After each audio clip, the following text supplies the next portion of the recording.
morning, everyone, wherever you are. My name is Anthony Bryan. I'm going to moderate this session this morning. Welcome. Welcome to all of you online, and welcome to the participants.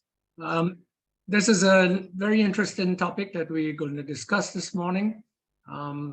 It is, of course, quite a complicated one. So I'm very happy that we've been able to secure the services of a group of experts, second to none, in order to discuss it. Before I go any further, let me ask David Lewis, who is the Vice President of Manchester Trade in Washington, D.C., and a co-founder of the Caribbean Policy Consortium, to make some opening remarks.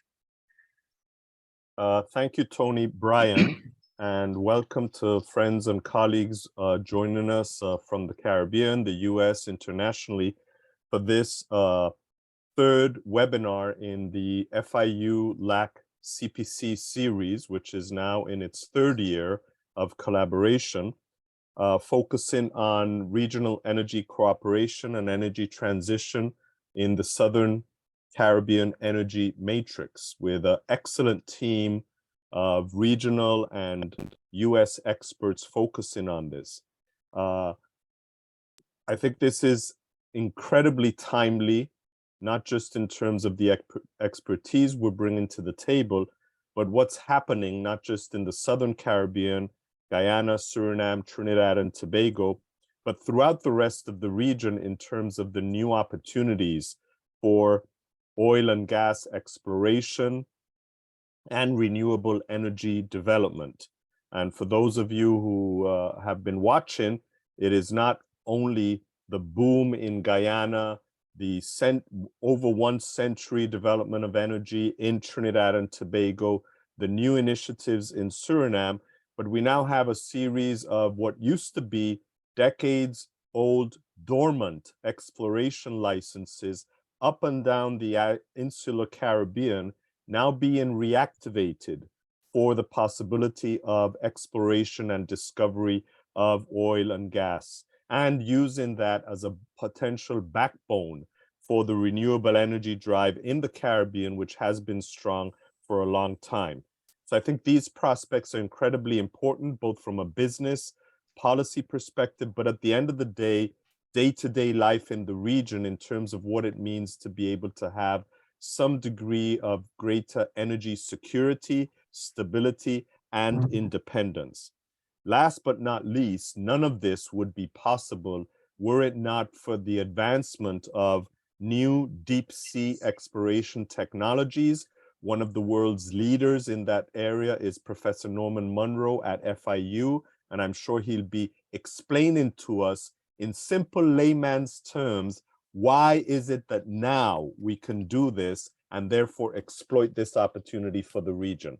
So without further ado, and thanking Anthony Pereira from LAC and the support they have given CPC over these 3 years, and as we plan for year 4 in next academic year, we welcome you, thank you, and wish you all a successful webinar.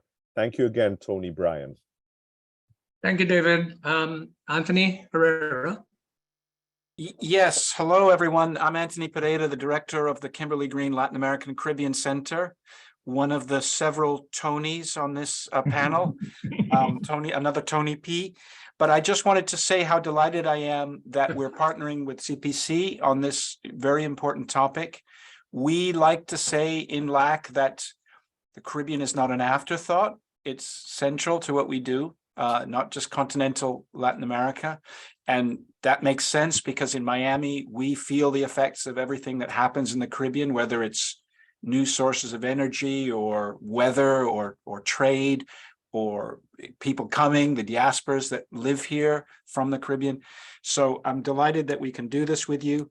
I want to thank personally Professor Norman Munro from FIU, and also Scott McDonald, Anthony Paul, Anthony Bryan, for putting this together, and I'm really looking forward to hearing about this very important topic. But thank you. Thank you very much, Tony P. No, there are two Tony P's. So Tony Pereira. Yeah, I just want to reemphasize something that David said about the new opportunities that seem to exist in the Southern Caribbean matrix. I think in the not too distant future, David, Barbados will probably be joining us as an oil producer of some consequence. There is also the whole question of energy demand globally, you know, be it electricity, renewables, biomass, or hydrocarbons. It's growing as the world tries to shake off the pandemic and bounce back economically. So we don't expect that the use of hydrocarbons is going to suddenly go down, nor is the production of planet-warming greenhouse gases. So that opens up a lot of issues for us in wanting to make this transition. There are lots of questions about the transition and finding a roadmap. You know, the debate about energy security versus energy transition is at a new level. And finally, you know, and of interest to one of our presenters here, namely Scott McDonald, global alignment on solutions to climate change or to transitions, those have geopolitical challenges. And that's something that we obviously have to consider. So let me introduce our distinguished panel. My apologies. First of all, Anthony Paul, National of Trinidad and Tobago. He is the main presenter, and he is the managing director of the Association of Caribbean Energy Specialists, and has spent 28 years in the energy business. And this is in several technical, commercial, and leadership roles. He's currently a consultant providing strategy and business development support to the energy, to the e-business, and to government sectors. He's a leading advocate of local content. In fact, I think he may have been the person who drafted the Guyana local content document. He also is involved in deepening of local participation and sustainable development in the energy sector. And he's a respected analyst on many aspects of the industry, covering policy and regulatory to technical and commercial matters. I've known Tony for many, many years, and this is someone who has crossed the private sector and the government sector with finesse and style. He has worked with the Trinidad and Tobago Ministry of Energy. He was the director of geology and geophysics there. With the Petrotrin, the Trinidad State and Oil Gas Company. And he's worked with Exxon in Houston. He holds an MS in geophysics from the University of Houston, Texas, and he serves on the boards of major local companies in finance and IT, public institutions and associations. Our second presenter will be Norman Monroe. Dr. Monroe is a Guyanese American. He is a full professor at FIU and the director of the Center for Diversity in Engineering and Computing. I think it's CEC, it's called. He's a very, very experienced geophysicist, if I could use the term. He might want to use something else. But the point, he's an engineer. He holds a doctorate in engineering science and chemical metallurgy from Columbia University in New York. An MS in metallurgical engineering in the University of British Columbia in Canada, an MPhil in mineral engineering at the University of Leeds in the United Kingdom, and a BS in physics and chemistry, University of Dar es Salaam in Tanzania. Norman is a global person. He's been advising the Guyanese government on certain aspects of its oil and gas development. We look forward to his input into this very interesting discussion. Our final presenter would be Dr. Scott McDonald. He's a fellow with the Caribbean Policy Consortium, as are David and myself. He's the chief economist at Smith's Research at Gradings.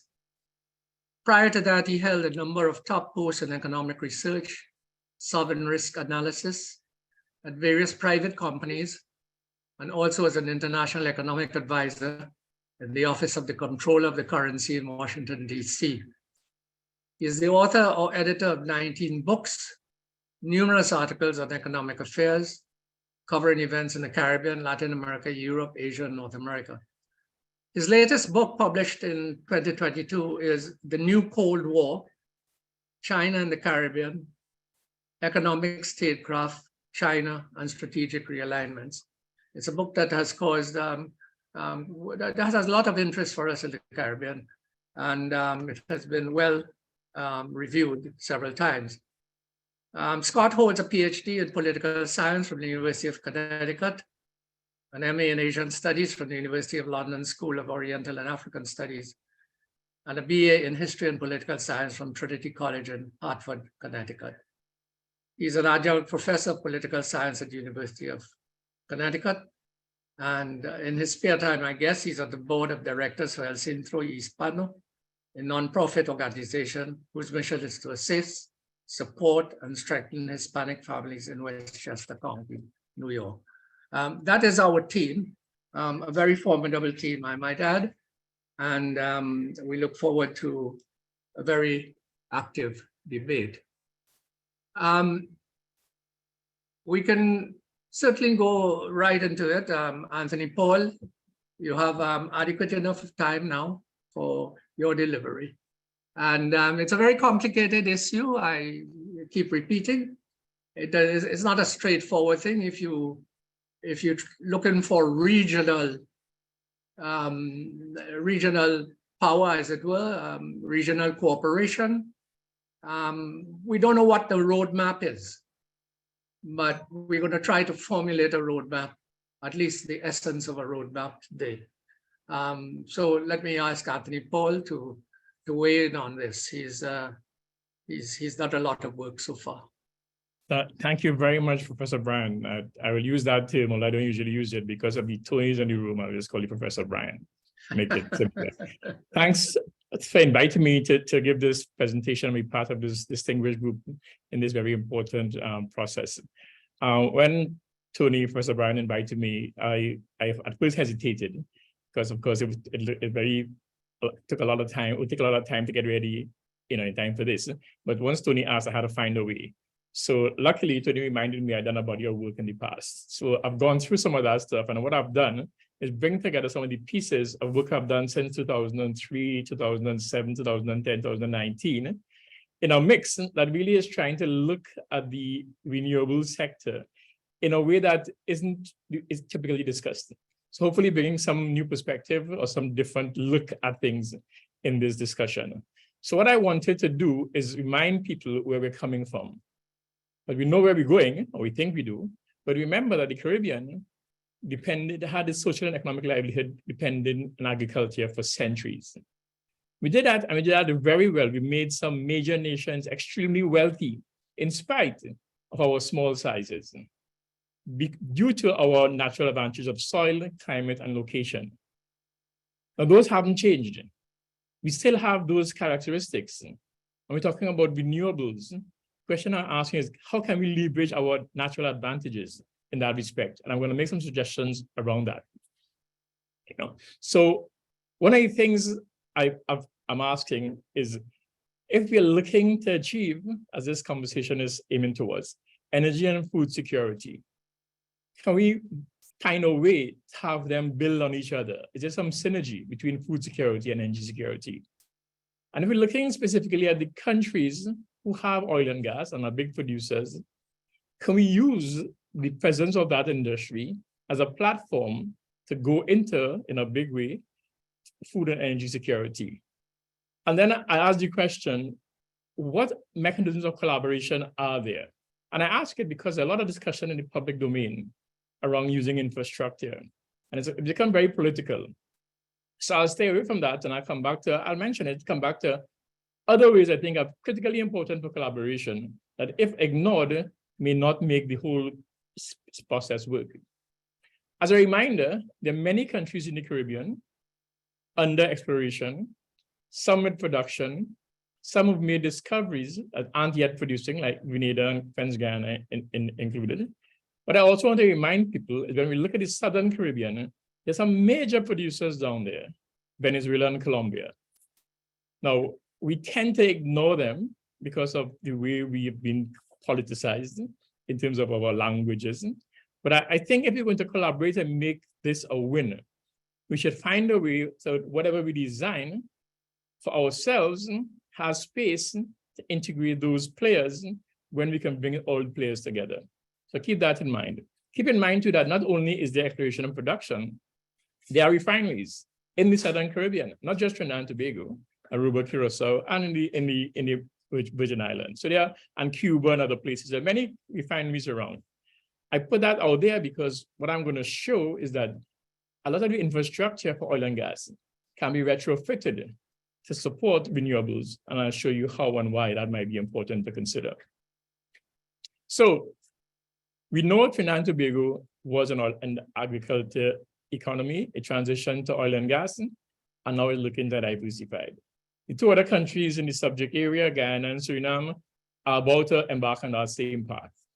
They have been traditionally agricultural economies, but in addition to that, they've had a long history of extractives, mining, but yet they remain underdeveloped. What can they learn from how their mining industry worked and didn't work in their development trajectory? And what the Trinidad and Tobago do or didn't do that they can learn from? So I'll put some of those into the mix for the discussion today. The Caribbean is described as a virtual powerhouse of renewables. Everything that the renewables technologies target as fuel is available in large proportions in many countries, varies from place to place, but all the different technology fuel sources are available. I want to target today in my discussion the biotechnology and the use of biomass and biofuels. And I'll explain why, because as I say, some other technologies are in place already, but we have an natural advantage in agriculture and potentially in biofuels. How can we make the most of that is what I will look at today. One thing that strikes me is that energy security and food security are immediate and medium-term needs and aspirations. But really what we are aspiring to as a longer goal is sustainable development. And part of that is moving our people and our industries and our economy from just producers of raw materials, value adding to raw materials, to more innovation-driven economy. And all our countries put a high priority on education. We train our youth very well, yet we don't move them from learning to interrogating and doing. So we haven't got a research and development and innovation capability or culture. Yet the industries in our midst spend a lot of time and money doing that. And I'll target the oil and gas industry and give you some numbers on that and what they do. And then share and ask the question, how can we get some of that done in country to engage our own people? So, like I said, and the industry, as we know in oil and gas, is very technologically driven, very advanced. A lot of research and development comes out of that, and it's used. And by the way, what I'll show you is that that is paid for by the oil and gas. Eventually, the revenue from the sale of oil and gas and their products is what pays for that R&D and the technology that is used. But most of that stays remote from the locations of production. If it's remote, we don't get the ability to transfer it. So let's see if we can find a way to do that. The scale of the industries in Trinidad, Guyana, and Suriname in comparison to the economies really gave the opportunity for some capital to be captured from the sector or from the players in the sector to use some of their R&D money to invest in renewables, as they've been doing everywhere else, in our own spaces. And they are very good investment partners and technology partners. So how can we use them, their presence, the money they're spending to help us get there? So what I will do today is, like I said, pull together a few pieces that look at, is there a link between oil and gas and renewables? And how can we find that link and make it work for the Southern Caribbean or the Caribbean generally? How can we place renewable technologies and which one should we place in the Caribbean sustainable development landscape. Like I said, that's the end game.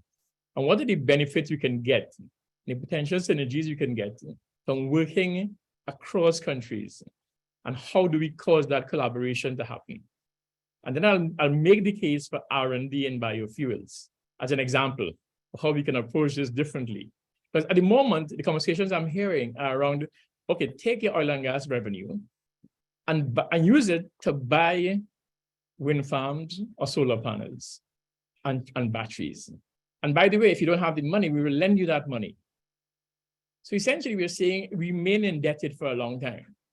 So my suggestion here, let's look at ways that we can actually break that cycle and generate capital ourselves and move from being borrowers of money of capital to generators of capital. And of course, I'll give some ideas on the collaboration in that space. So I don't need to make the case for renewables. You have that already. But I want to highlight that as we all know, there's big and growing demand for power and transportation in the Caribbean. And many of the countries in the Caribbean, in fact, I think 7 of the top 10 indebted nations in the world are in the Caribbean. And a lot of that has gone towards funding fuel imports and subsidies. So just getting rid of that cost of fuel is a big factor in the economic development of the Caribbean. And as you said before, TNT and Guyana have big and growing oil and gas industries. We all have existing infrastructure for fuel and power. And I'll speak to how we can leverage some of that for renewables. We do have unique biodiversity and climate, but we do have also real concerns, existential concerns about climate change and sea level rise. So we have more than economic drivers. We have livelihood drivers. And as I said before, there's an abundant supply of renewable fuel sources. So there's a case which I didn't need to make for this audience. What I wanted to share, and this, I haven't seen this discussed a lot I haven't read much time, I must say. The different kinds of renewable fuels. We know wind, solar, tide, hydro, and then the biofuels. So the non-biofuels and the biofuels. So what I did in this study back in 2007 is to look at what are the elements of sustainable development and Caribbean development that each of these fuels types and the businesses that follow them, the activities, the operations, the technology, the infrastructure, how can this support our desire as small nations to develop sustainably and as a community? So I looked at what our current industries are, like tourism, what our current challenges are, like interconnectivity, and what are the things that we need to get from these technologies. And what I found is that the non-biotechnologies are very good at generating power, but not so good at directly generating transportation fuels. Of course, now we're going to electric cars. But the biofuels are very good at generating both power and transportation fuels. So if we look at those, so find there's some slight advantage here. But then I look at the different aspects of how you implement and develop these technologies. And I see that, and in this system here, the darkest color is the high impact, medium is the gray color, and low is the white color. So saying that the potential of different technologies to impact different aspects of the economy, of society, of the environment varies from fuel source to fuel source.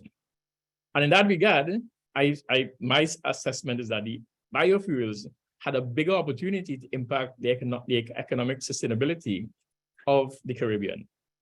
And we can argue about this, but I just put that out there for the reason I'm going down the road I'm going down. So that was one aspect of it, the impact on the sustainable development elements. But the existing oil and gas sector, hydrocarbon sector, has the infrastructure, the equipment, the services to manage hydrocarbon fuels. In fact, we already use a blend of biofuels, ethanol in some cases, with existing hydrocarbon fuels in the transportation sector. We know that many of the countries, in fact, the 2 countries in South America, Guyana and Suriname, have sugar industries that are struggling. We know that in Brazil, the sugar industry supported the ethanol industry. And in turn, the ethanol industry supported the sugar industry. So the thesis here is that there is a virtual cycle of technology, research, fuels supporting in agriculture, and agriculture supporting biofuels. And I can give you a couple of examples as we go along. So that is one thing that we considered. And the infrastructure to use these fuels, to process them from taking raw ethanol from, for instance, and I'll show you some ways you can produce that. Processing it can actually use not only the ships and the ports and the tanks, but also the processing plants and refineries to make them purer, and also to blend them. So the existing infrastructure for liquid fuels can be utilized in biofuels, down to the delivery system, the fuel tanks, the pumps, and the vehicles that use them. So it's a lower capex intervention in that regard. Now, a quick look at biofuels and some of the challenges we face with them. For the first generation of biofuels, we use arable crops, food crops, sugarcane, soybean, corn, and that created a really ethical dilemma, pushing up food prices or taking food off the table to get into fuel. And governments were subsidizing that, and people were paying a high price of food, and it's contributing to the global hunger. The second generation of biofuels are the ones that are converting starch from starch and cellulose, using some kinds of plants like switchgrass, jatropha, willow, and so on. Those are very good sources, but they're very expensive to convert. So although they're quite good to research into, they haven't quite advanced. Now, one thing I want to remind people is that jatropha, which was at one time described as the wonder plant for biofuels, is actually indigenous to the Caribbean. And one of the reasons of jatropha is that it has many species, and it can actually be used for different things. And you can get species that grow profusely in different climatic conditions, soil conditions, and that can give more or less fuel. So one of the thoughts we had was, can you use jatropha, for instance, do some research, as we had research capability in the University of West Indies in Trinidad around agriculture, to develop species of jatropha that can grow in the soils in Haiti and fix those soils. I don't know, I'm not a biologist. These are the kinds of research and thinking we need to do. We have problems. Can agriculture solve those problems? And can we use fuels as the reason for doing that agriculture research, given the benefits from it? And of course, the third generation is the one that I think is more compelling to the Caribbean, is using microalgae and cyanobacteria and using those to make fuel. Now, the thing about this is that these represent no competition for food. The R&D can be quite fast-tracked because these species have a short life cycle. So if you're doing any kind of modification, then you have a quick turnaround in terms of seeing how the changes would affect the productivity or the ability to sustain itself in the environment you're working in. The fuel content is easy to extract. The thing is, there are no large-scale producers. The oil companies say they're doing research, and they probably are. But the question is, why not do some of that in our space? So the beauty of this algal fuel is that it can use the downstream processing plants. We can adapt refineries, for instance. We already have the chemical engineers in the industry who can work in the biotechnology. We can use the infrastructure, the storage, transportation. So a lot of it can be used. The culturing of algae we can do, but the good thing about the algae is that if you're doing modifications to the genetic code to get the right kind of algae, for instance, or bacteria, then you can do it in contained spaces where it wouldn't be contaminated or wouldn't contaminate the environment. And it's a lot more productive in terms of the area you need to use to generate fuel than for plants and open spaces. They have a lot of efficiencies. And the little picture in the bottom there actually goes to say that actually algae can produce both bioethanol and biodiesel. But the transportation fuel is actually better than most other biofuels or other kinds of fuels. Yeah. And then the byproducts of algal processing and production. The glycerol that comes from it can be used in cosmetics, and we have a manufacturing capacity in the Caribbean. And the algal biomass that the residue can be used as feedstock for farmers.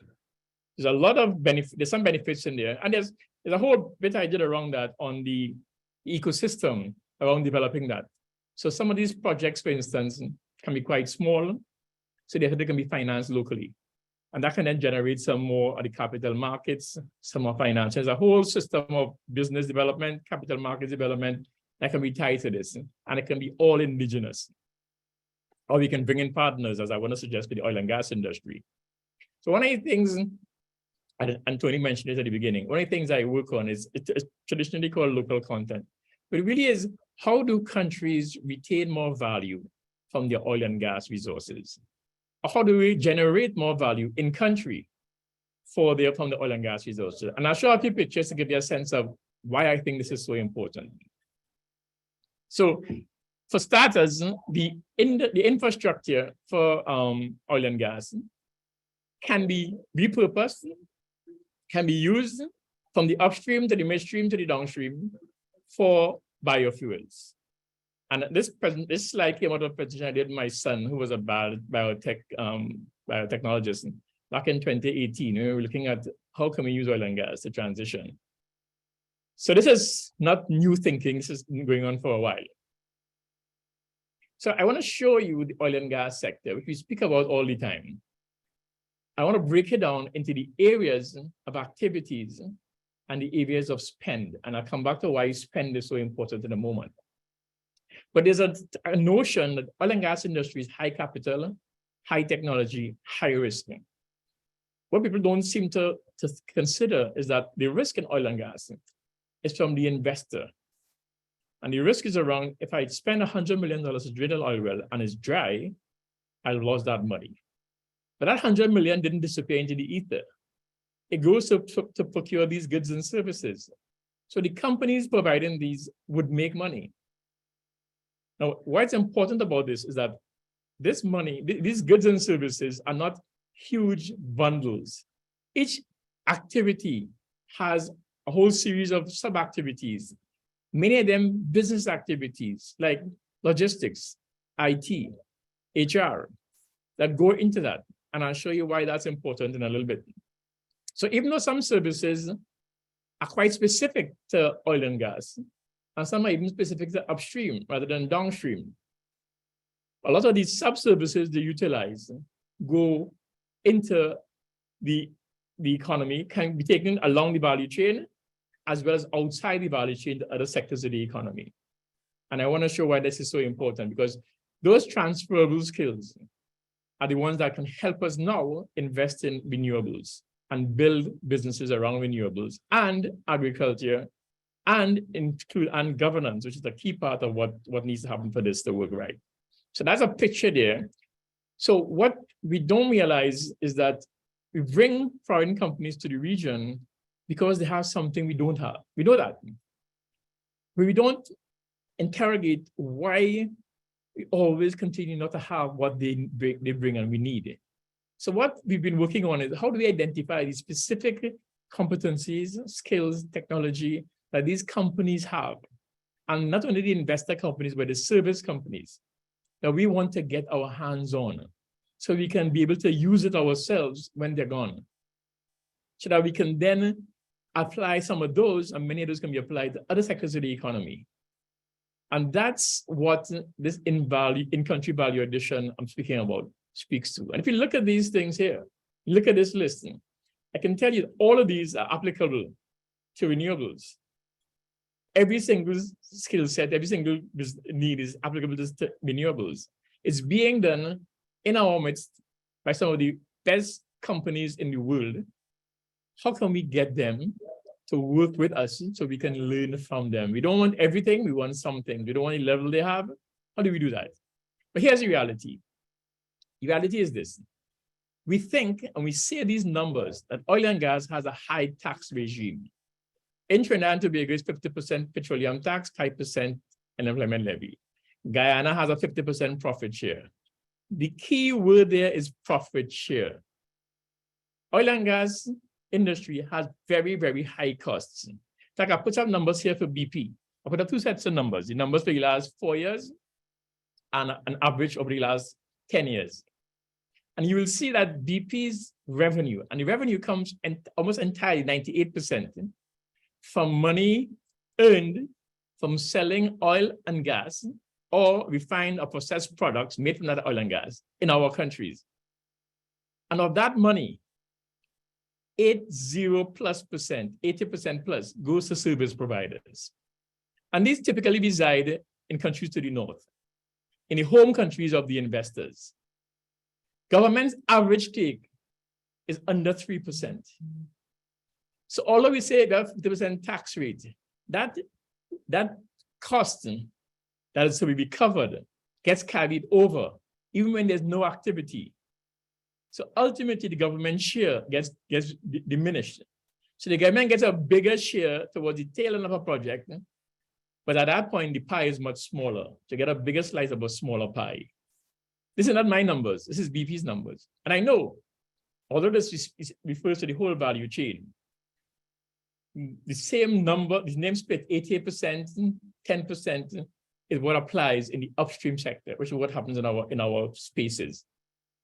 What is also good to notice is that of the revenue generated by these companies, 25% comes from upstream activities, taking oil and gas out of our ground. They then send it away and generate 3 times as much value. So 73% is generated out of country, to which we have no line of sight and no opportunity to access it. So that's just numbers. So when I say we want to go after these goods and services, we have to recognize how big the scale is in terms of the amount of money spent and how little is spent in our own countries. And how do we go about getting that? And that is the basis of the local content policies that I've been helping countries work on. It's about adding value in country. And the key point to note is that actually all these goods and services are paid for by the host country through cost recovery. In other words, the companies put forward the money, they then use that money, they pay interest, charge a management fee, and then recover that money from the oil that you're producing, your oil. So you pay for that capital through something of a loan. You don't see it that way. You see the investors coming in and going away and taking that risk and giving us a nice big fat piece of the pie. Now, in our countries, because that piece of the pie is so big compared to what we are accustomed to in managing our budgets, we lose sight of how much we're not getting. We are blinded by that light. Here's another number to look at. And again, I look at BP's numbers. This is what BP has spent on research and development over the last 10 years, 12, 11 years. Hundreds of millions of dollars, all paid for by the producing countries. And I can tell you from my own experience, the more profitable countries find a way to pay a disproportionate amount of R&D. Allocation of costs is an accounting trick that companies know how to play well to minimize their tax burden.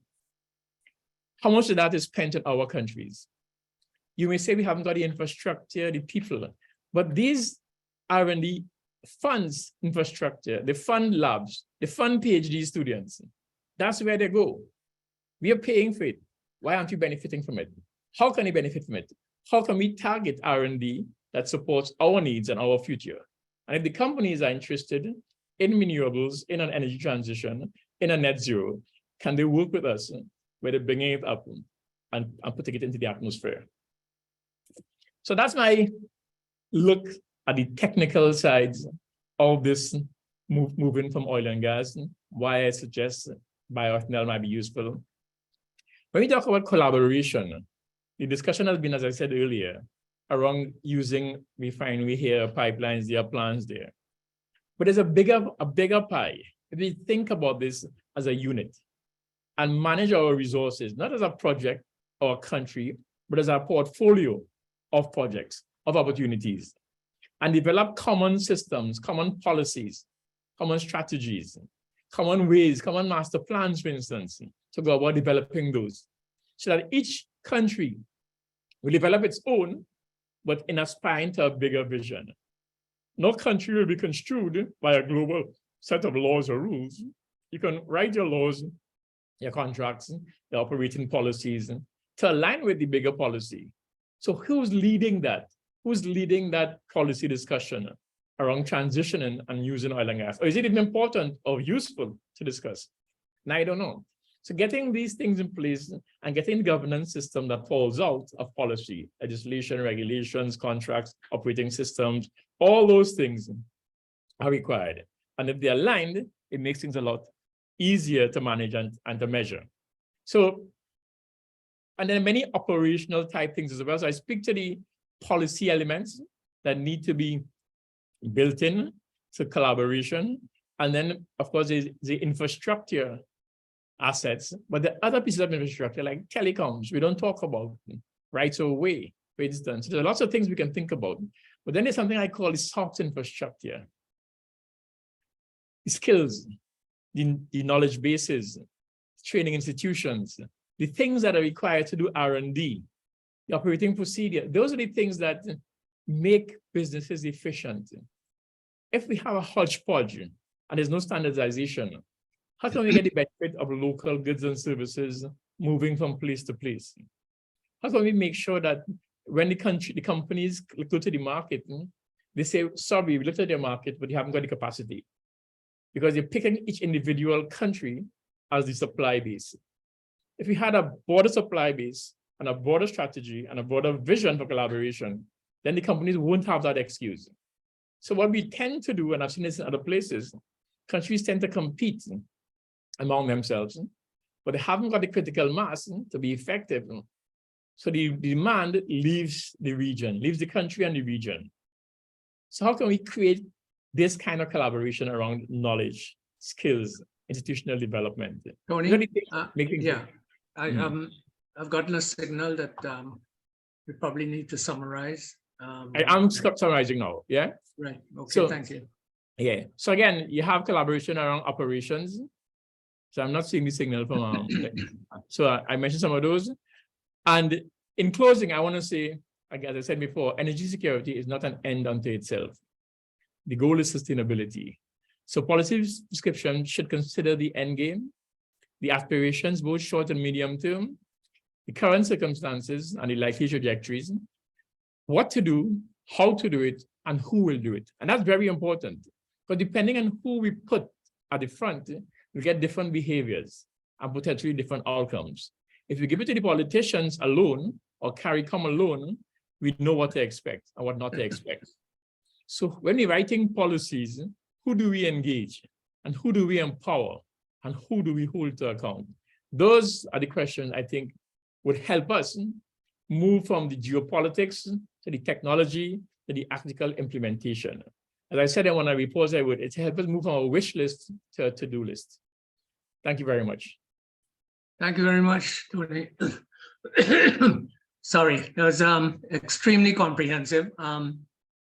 There will be a paper available that will explain all of this in some detail, but there's enough food for thought here because what we are exploring is the possibility of a regional effort to internalize, if you will, the oil and gas inputs for regional energy and food security. So let me turn to comment from Dr. Norman Monroe.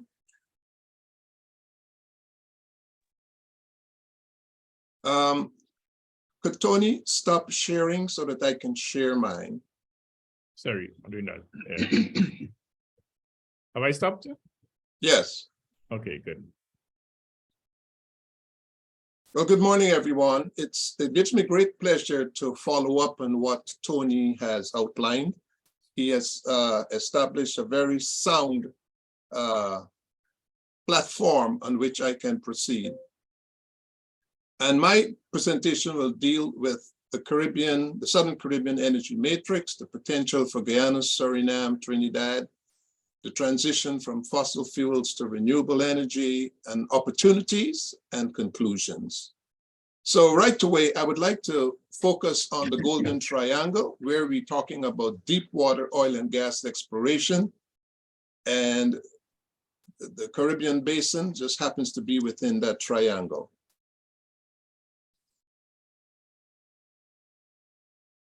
The beautiful thing about this is that it's a mirror effect of what we see along the northeastern coast of South America and that of Africa. It's a mirror image in terms of the type of deposits with some variations. And so this shows the mirror image and the different strata. But I want to focus on the Southern Caribbean oil and gas reserves. As you can see from this table here, that in terms of established reserves, Guyana holds about 11 billion oil equivalent barrels and about 17 trillion cubic feet. Suriname, 3.5 established reserves. Trinidad and Tobago, most of their reserves are in terms of natural gas. It should be noted that the Guyana-Suriname basin alone has about 16 billion oil equivalent barrels and 32 trillion cubic feet of reserves. Talking about the energy matrix, I would like to shed some insights within this potential area of contention, as you know, between Venezuela and Guyana, where Venezuela is claiming about 40% of Guyana's territory. And it should be noted that very little prospecting is conducted in this zone. So the reserves I've shown you is kind of modest in terms of the potential of future discoveries in this area of contention. And one method in terms of exploiting resources in this area is one of unitization.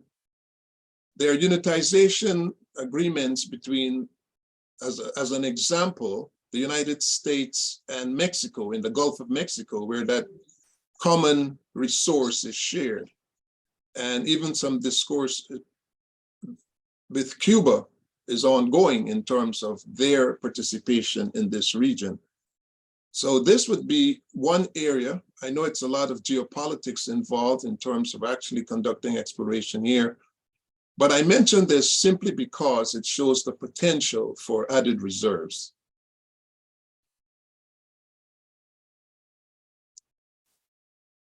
Well, net zero carbon by 2050, how will we get there? Is it going to be Petro-CARICOM or the resuscitation of Petro-Caribe? Well, Trinidad and Tobago Energy Minister Stuart Young proposed a Caribbean Energy Alliance involving Guyana and Suriname, obviously looking at Trinidad's century of experience. And the idea is to use the resources derived from oil so that it can finance renewables, hydro, solar, wind that Tony talked about.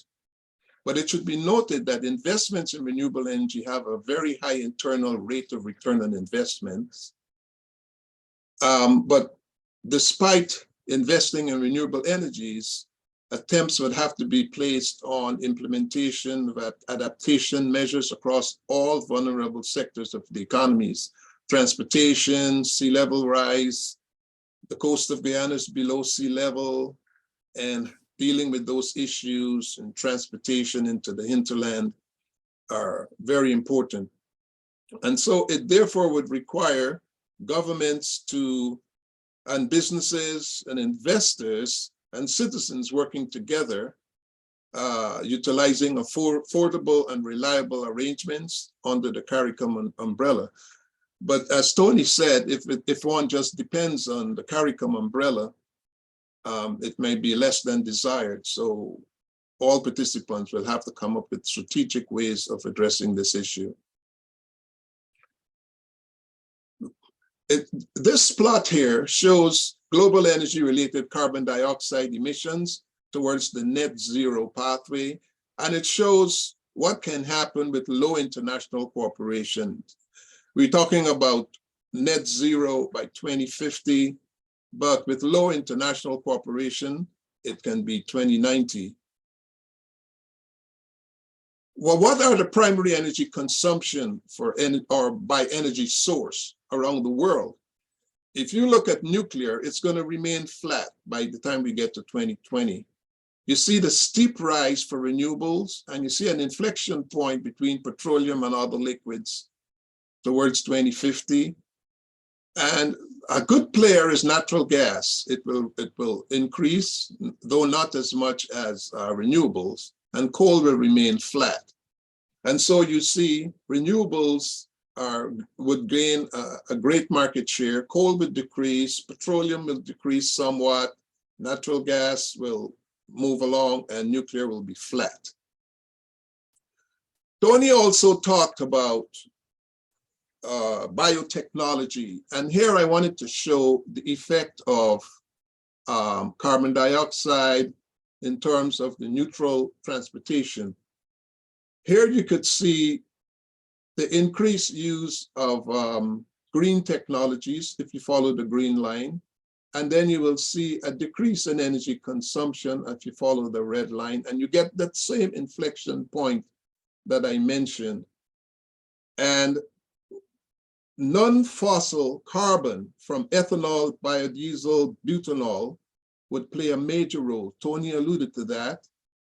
And so this diagram more or less captures what he was saying, how biodiesel and from agricultural products, etc. I wanted to mention one point about jatropha and algae biodiesel. That research was done here at the Applied Research Center at FIU. A lot of work was done.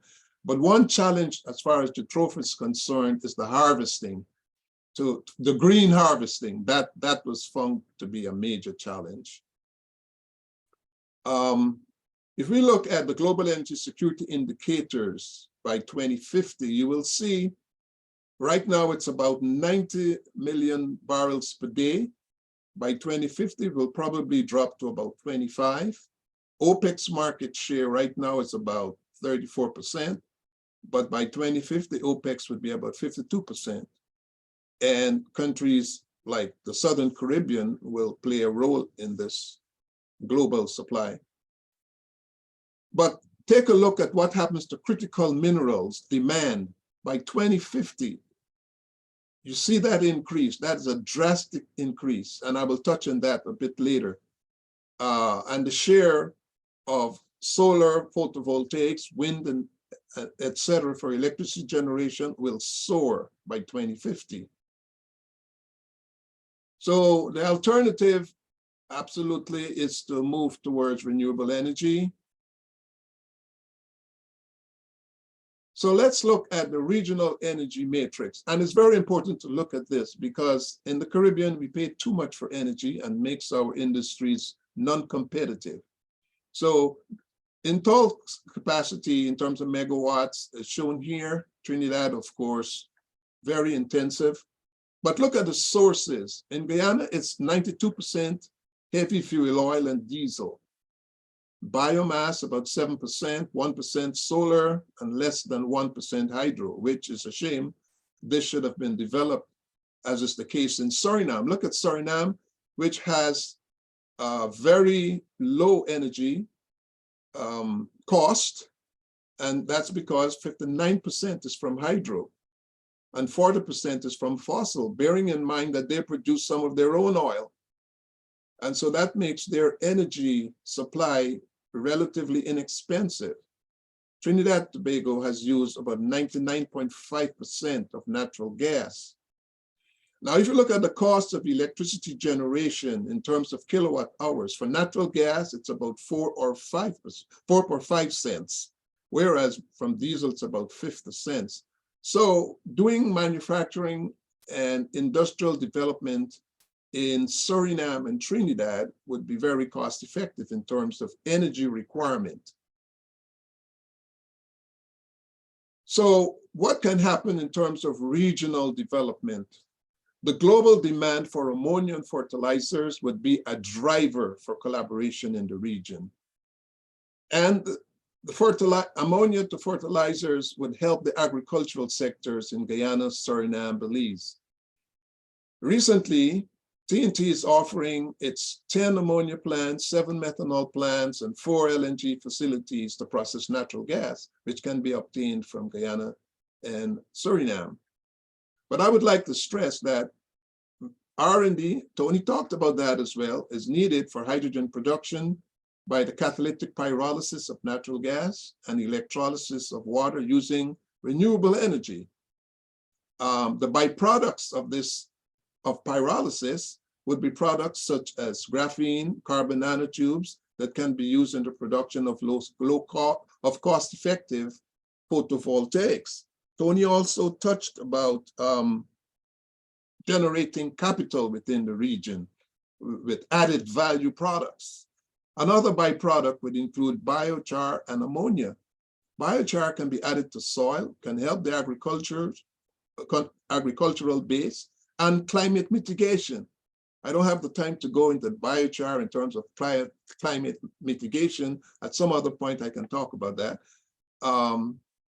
But added value products from minerals such as aluminum. Why isn't aluminum being smelted in the region? We have bauxite from Suriname and Guyana. We have cheap energy in Suriname and Trinidad. Why isn't there an aluminum smelter? Semiconductors, we have very pure quartz. Why aren't we making semiconductors and solar panels? Brazil has spodumene, which is a source of lithium. I've been told that Guyana has spodumene, which is a source of lithium. Why isn't there a refinery for gold to make it to 99.9%? Why do we have to export doré? These are added value products, and Tony touched on that as well. Hydrogen from renewable energy costs about $5 per kilogram, but projected to cost $1 per kilogram in the next decade, the 111 syndrome. So industry has projected a potential of 2.5 trillion global market for hydrogen technologies by 2050. So there lies some opportunities. And so in conclusion, I'd like to say regional cooperation between Guyana and Suriname must entail large usage of the resources derived from oil to develop renewables, while at the same time, we must adopt measures across all vulnerable sectors of the economies. And this would require governments, businesses, investors, and citizens working together. The CARICOM single market economy could be used as a framework to facilitate interregional investment and business opportunities.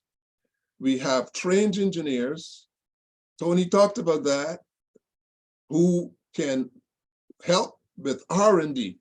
And we need the companies, the oil and gas companies, to assist with R&D so that new technologies can be developed right here in the Caribbean. In the words of Neville Trotz, who used to be my boss when I was a faculty at the University of Guyana, he says, the regional energy cooperation between Trinidad and Tobago, Guyana, and Suriname can demonstrate one way in which poor developing countries can face the paradox of being a fossil fuel producer and at the same time espouse the tenets of the Paris Agreement and the global imperative to achieve a zero carbon world by 2050. So that brings to an end my comments. Thank you very much, Norman. It's nice to see an agreement between two scientists, namely Tony Paul and yourself. As an outsider, I was sort of tickled by the discussion about Eutropia, which is a plant.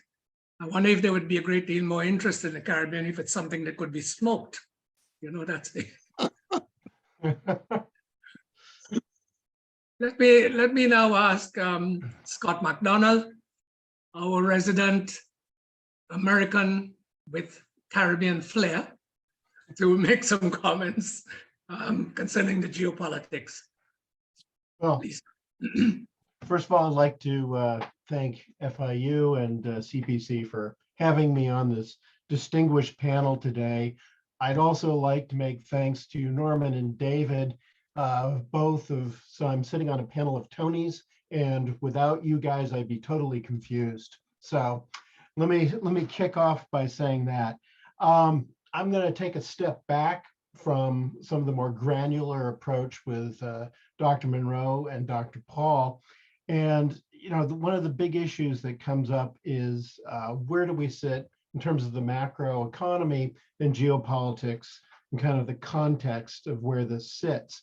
I mean, one of the things that really struck me with Dr. Monroe's presentation was the issue of when do we reach net zero?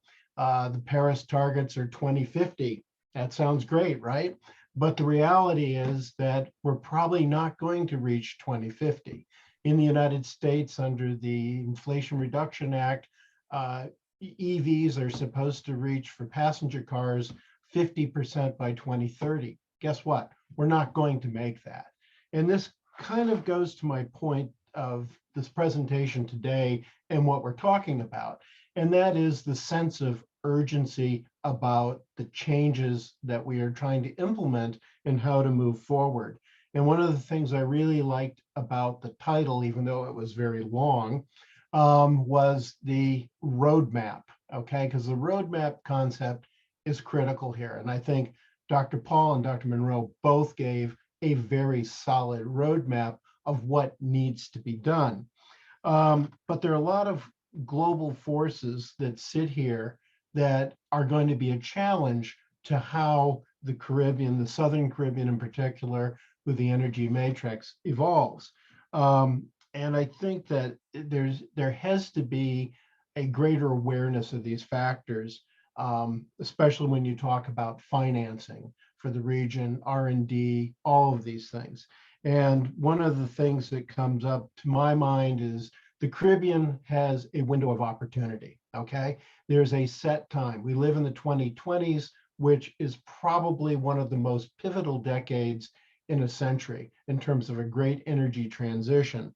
And right now, you have the opportunity in the Caribbean to live up to Errol Barrow's mantra of friends of all, satellites to none, in that this is your opportunity and you have the resources to do it. There's been a lot of creative juice that's come out recently, very good papers. We mentioned Neville Trotz, but Ambassador Riyad Insalani, Tony Bryan's written some stuff. And there was even that guy in Jamaica that wrote an interesting and very controversial paper that stirred up things, but stirring up is good. Monday, this past week, the World Bank came out with their report as to where the global economy is going. And they are cautioning that we're reaching into a lost decade, to a backdrop of the great energy transition, a return of geopolitics, or the advent of a new Cold War between China and the United States, attached along with Russia versus the West. The main drivers for the World Bank that they're concerned about are climate change, deglobalization, and demographics. And all this, of course, impacts oil demand, hydrocarbon demand, agricultural demand. All these things are quite important.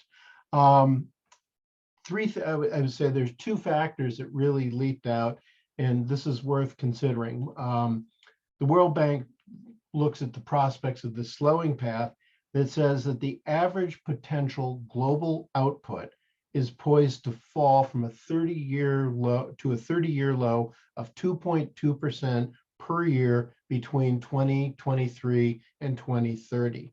That's a 3.5% decline per year from the first decade of the century.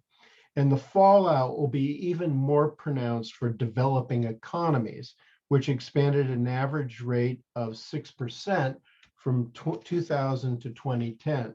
That rate could decline to 4% this decade. Just to give you a little sense of the kind of concern, Dr. Gill, the World Bank's chief economist, stated a lost decade could be in the making for the global economy. The ongoing decline in potential growth has serious implications for the world's ability to tackle the expanding array of challenges unique to our times: stubborn poverty, diverging economies, and climate change. The golden era of development appears to be coming to an end. I don't want to leave things on a total gloom and doom thing, but one of the warnings that comes from the World Bank study, And mind you, these are projections from the World Bank. One of the warnings is that policymakers need to get more creative as they try to address global challenges without being able to rely on rapid economic expansion of countries like China. So the ball is in the court of countries in the Caribbean. And I think that for the Caribbean, in particular the Southern Caribbean, the landscape is one of opportunity. While having a lot to do with climate change, rising sea levels, salinization of water sources, drought in some cases, you have abundant resources, and more importantly, you have brain power. Human capital is essential. Dr. Paul stressed that, and that is something that is really critical to advance. The West Indies university system is a solid university system, and there's a lot of brain power that can go into this. And I think the bottom line in this, and the financing issue comes up a lot, is the hydrocarbon sector provides the means to build sustainability and resilience. The Caribbean, though, has to deal with a 1-2 punch in this regard. The first is discovery, consolidation of oil and gas in Guyana and Suriname, perhaps other places like Barbados, Grenada, the Bahamas, even Cuba, and they're joining Trinidad and Tobago. But the second part of this 1-2 punch, and this is what Dr. Monroe and Dr. Paul emphasize, is what's just over the horizon. Yes, we're slow on reaching net zero carbon, but it's coming. And where I sit here in New York State, it's coming quickly. We have a gigafactory for batteries going in Rochester, New York. Kingston, New York, which is a backwater on the Hudson River, no offense to Kingston, but its day came and went. IBM was there and they left. You now have a Zinc 8 Canadian company coming in and putting a gigafactory for batteries for EVs there. We're getting rid of gas stoves, as no more barbecues in New York State. But these things are being spun out and the changes are being imposed, and they're coming fast and furious. So the Caribbean, in the second part of it, of these changes, it's going to have to adapt. The time is now to cash in on oil and gas, but there has to be a greater emphasis going forward on biomass, solar, wind power, all of these things, rare earth metals, lithium, all these things. That's where the ball game is shifting. The trick is obviously, how do we live through this and prosper through one of the world's greatest energy transitions? And I think the Southern Caribbean in particular has a very good chance to do it. One of the things that came up today was the need for common strategies. You look at roadmaps. I mean, one of the earlier ones that was highly successful was the European Coal and Steel Community, created in 1951, and it was the forerunner of today's European Union. The Caribbean has CARICOM, that there are things that can be used in CARICOM. I think it's the enhanced cooperation mechanism. That certainly could be tapped for energy in the general sense and help the transition from oil and gas to non-fossil fuels. There are, I would say, 4 risks that really sit out here that are a point of concern and have to be taken into consideration going forward. One is the risk of going it alone. We had the West Indies Federation that didn't last. Everybody, Jamaicans complain about Trinidad's road systems. Everybody complains about each other's soccer and cricket teams, but at the end of the day, we're all in this together. So I think one of the risks is of going it alone. And I think what's good now is that there is a much deeper conversation about the need for common policies. The second one is external factors. Deglobalization, attached to that is a new Cold War mentality in Washington and Beijing, certainly in Moscow. Related to that is competition over critical metals. Anybody watching lithium, it is an incredibly competitive sector. It involves not only US companies, Chinese companies, but Russian, South Korean, Japanese, Australian, everybody's in on it. And the same thing goes with zinc, rare earths, metals, cobalt, all tantalinium, all these things. That's where the new competition is. So that's one thing that has to be watched. And the other aspect is regional tensions. Venezuela, Guyana obviously comes to mind as a point of concern. The second one, or the third point, I would say, is financing is key. A lot of Caribbean countries have high debt levels, and that is something which prohibits or it makes it much more difficult for countries to make the shift away from oil and gas to non-fossil fuels.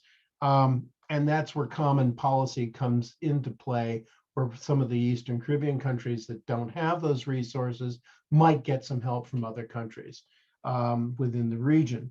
And the last one is, and I don't want to beat this into the ground, but I think it's the most important, is a lack of sense of urgency about the need to change. We get tired, we have a certain sense of fatigue over change. We get complacency with oil and gas revenues. This is great. Why change? I feel really good now. I've got money in the bank. And then it's the hard tasks that come up. How do you create a common agricultural policy that really works within CARICOM countries or the Greater Caribbean? That's a lot of work. And that requires commitment and a long-term sense of vision. I'll close by giving a quick paraphrase of Seneca, the Roman philosopher. He said, basically, while it is good to be out at sea going somewhere, it is even better to know the final destination. Thanks. Thank you very much, Scott. Very provocative as usual, but very good, very valid points for discussion. I might want to just simply indicate that at some point, I think we've got to realize that this is a huge multi-pronged challenge that requires a clear vision, a strategy, an ability to implement well-specified policies and investment programs. So this is something that we certainly have drawn out here from just about everyone. And the second thing that I'm just going to offer this, it need not be responded to, but I think we've reached a stage, certainly in the Southern Caribbean, and if you threw in Northern Brazil, and you threw in Venezuela and Colombia, as Tony Paul pointed out, that we are probably at a stage where we can influence effectively the global climate action agenda. I don't see why we are reluctant to do that, because this is the thing that affects us the most. We are the ones who suffer. So do we have enough prowess, given the resources, to do this? What I'd like to turn to is that a response from Anthony Paul to what has been said. And then there are a couple of questions that came in, which I will pose to the audience. Sure. Go ahead, Tony. Thanks, Anthony. Thanks for those comments, Norman, Scott. Really useful and insightful. I always look at policy starting from implementation. And it may sound strange, but you have to have an iterative approach. And that's why I made at the end the question of, so who is the implementer will determine how your policy is framed. And for instance, I mean, you know this, Norman, this is Scott in your work. If you're designing something, if for instance, you're designing a bus to travel a remote area, mountain, hilly area for agricultural, and you have to get a specialized bus. You won't design that bus unless you had somebody who'd work that route as a conductor or a driver to understand how the operations go. Similarly, if you're building an oil platform or gas processing plant, the design team must have an operations superintendent on the ground. Yeah, so it's all nice and well to stand at the top and talk policy, but we have to have the nuts and bolts people as part of that early conversation. Yeah. Otherwise, we'll design really good-looking policies on paper, never be implementable. Yeah. So I think we need to start thinking differently. Well, certainly me, you guys probably have done this already, about how we go about influencing change. You know, it needs to be some thinking, some designing, some building, some operating and implementing. But what's also required is that along that chain, there are always key figures who hold the trigger to move things forward, who are the ones to cause our ideas to be moved forward, our plans to be built, our projects to get financed. And they have to be part of the conversation. But quite often what I've found in my work, and I'm not as skilled or experienced as you guys are in this kind of work, is that we tend to speak to ourselves. We design solutions that are academically robust, technically robust, but we don't know who their trigger man is and what his drivers are, what motivates him. And we don't know how to get our message across to him in a way he can say, aha, now I see the value in this. Because we're human beings, you know, and we want to do something that is of interest to us, that we value. So a key part of all this is getting that strategic communication right. Understanding who the key actors are, understanding where the drivers are, understanding what the channels to access them are, or the messengers, and the right messages to get to them. And unless we design a policy or plan with implementation in mind, and we consider those factors, we'll do really good documents. And will look very nice on bookshelves. And they'll sit behind some people in these kind of conferences. But really and truly, we have to be very pragmatic. So, be very pragmatic, you know, and recognize that we don't implement it. We are here to influence. And our influencing is done by somebody, not necessarily us, because our language isn't translatable. As much as we might like to think we are very good at writing English or writing documents, it doesn't translate to the people who motivate the ones who are going to pull the trigger. And guess what? That's not us. That's the hundreds of thousands and millions of voters who put politicians back in power. Politicians have a single objective: to get into power. And once they achieve that, that objective becomes to stay in power. And they don't need us to vote for them or to win. So we have to find ways to communicate what we're doing. Otherwise, we work here next 10 years, 20 years, talking the same thing. As we've been doing. I mean, that paper I wrote for the UNDP was in 2007. Yeah, it's not new. So people ask me to write this, and I say, I've written it before. It's just not going anywhere. I'm not the right person to communicate this. You know, who is? And how do we engage those channels and bring them and motivate them to want to carry forward our message and deliver it to those who we want to influence? And I want to leave it on that, because I think we will talk a lot, but we have to talk about getting it done. And that's what I want us to think about. Tony, thank you very much. Those of you who were observing that Tony and myself were laughing, we were laughing about our frustrations over the years in having put forward tremendous plans in energy, crime solutions, all sorts of things. David has been through that experience as well, I know, where there's no aha movement, you know, because there is no political will. Or else the political will is very short-sighted, you know, very short-sighted. Let me get back into power. This is a dangerous one. This is not one we want to pursue. So that frustration is there, my dear people. We've all been through it. And those of us who haven't been through it, well, when you get into it, you realize. Tony, I think there are a couple of, not so much questions, but statements. Let me go to them.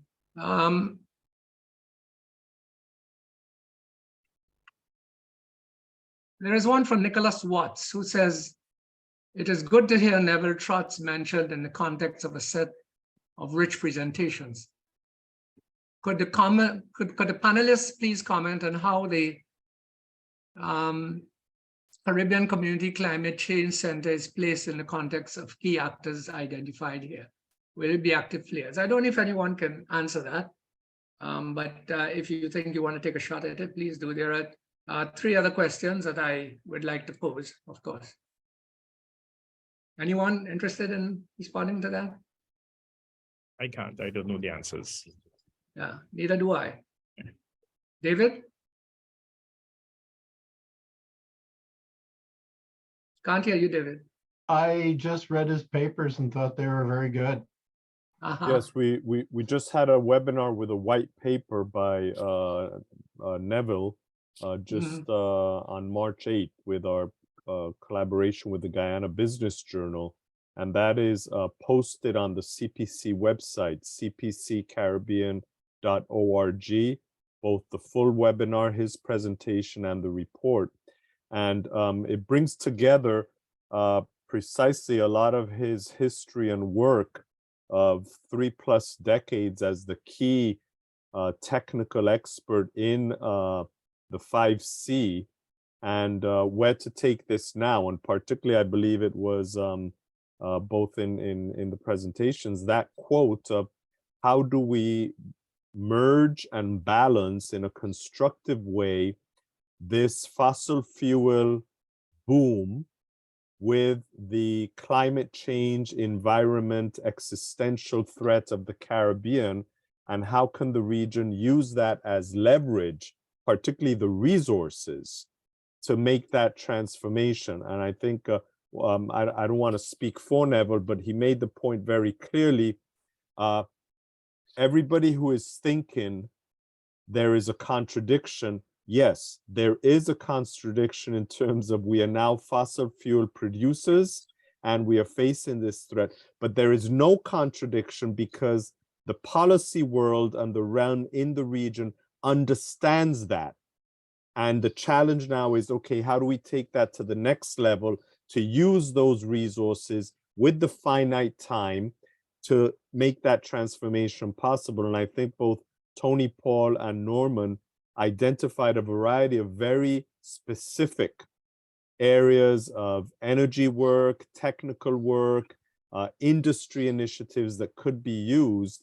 The challenge is going to be, how do we all as stakeholders influence the decision makers that whatever the many zeros after that first digit is going to be in resources, how much of it needs to be invested into these new initiatives vis-a-vis just spending them on making sure the beneficiary peoples have housing, food, work, roads, and of course my pet peeve, which I have a 2 billion large people pro bono account of ensuring that everybody has 24/7 electricity and what that means, because when you have 24/7 electricity, you have water, you have internet, and you can survive. And we have 2 billion people in the world who don't have that today. So I think that's going to be the challenge there. But please go to the website and you can see the TROTS report. Thank you. Thank you, David. There's a question from Courtney Mark. Now, it dovetails on something that I would have wanted to ask. He says, would it be beneficial to the Caribbean as a whole to have an interconnected submarine high voltage electricity grid connecting the most power efficient power producers, example, Trinidad and Tobago, Guyana and Suriname, and others with their RE renewable energy inputs? Such a grid would be regulated by a Caribbean entity. So the electricity will produce at zero carbon and sold at the utmost affordable prices to our people. This is the question he has posed. I would adjoin that there's a generic issue. How will renewable energy be transported from producing regions to those in deficit? I don't know if anyone would like to take that. I could touch it very briefly by referring to geothermal capability in the Northern Caribbean area for countries like Montserrat, St. Lucia, Dominica, etc., that have geothermal capability. That's a very efficient renewable energy producing source. And that energy could be utilized with neighboring islands in the Northern Caribbean area. As far as the Southern Caribbean, I am not sure of the economic viability of distributing it between, say, Barbados, Trinidad, Guyana, Suriname. I think it's feasible, but I am not technically knowledgeable about the cost right now. Tony, have you thought about it? Yeah, so my thought to quote this question, and I'm glad Courtney's on the call because that's one of the practitioners we need to engage. You know, literally, I mean, there are power pools all over the world in Africa, in West Africa, in East Africa, Southern Africa, there are power pools, you know, and there's no reason if, as Norman is suggesting, we can make the economic case for it, that we haven't got that. You know, so you have the backbone, this cable, and people feed in and out of it, you know, as they can. So this, I mean, it's actually something that one of the things I kind of have in mind when I said we need to collaborate on infrastructure. That's a big piece of infrastructure right there, you know, and the rights of way and the parts that they go with that. So that you know, we have, you can build those things, you can put pipelines along that right away. If we need them, if we have the use of them, we can put telecoms along those rights away. So we can build those things, but we have to create the agreement frameworks in advance to put those, and of course the commercial viability assessments. Thank you very much. We believe it or not, are running out of time.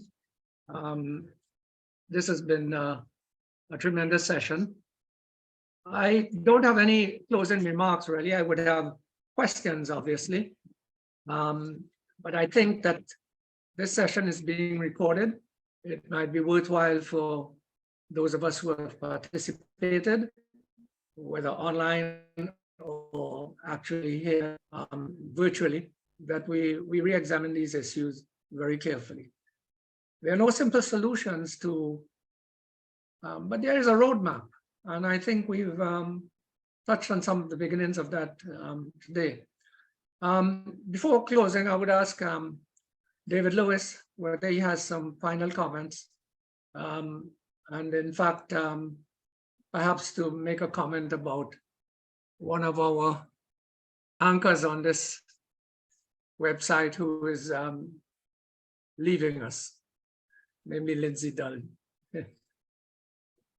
Thank you, Tony, and no, not much more to comment, just again to thank FIU LAC, Anthony Pereira in his first year as the new director, and I think we've done very well, and we're looking forward to continuing the collaboration into the next academic year. And of course, Lindsay has been the backbone of this for the past 3 years. She will be leaving LAC, but not FIU. So I know that we are going to be able to use her resources and the work she has done with us and putting all this together. In her own right, she's become a good Caribbeanist in this exchange over the 3 years. So again, Lindsay, thank you very much. Thank you, Tony. And we look forward people visiting the websites, and we will be posting information for the new set of webinars in the new academic year. Anthony, is there anything you'd like to add? Pereira. Yes, I had it. Well, maybe just something to think about. The Brazilians have this law that requires energy companies to invest 1% of their revenue in research in the country. And I thought maybe that could, I was wondering if that's ever been debated in the Caribbean as a policy that could be jointly adopted, because it's being credited with a lot of new research, especially in the biofuels and renewables sector in Brazil. And I just wanted to throw that out there. I know that's a very, very small piece of the puzzle.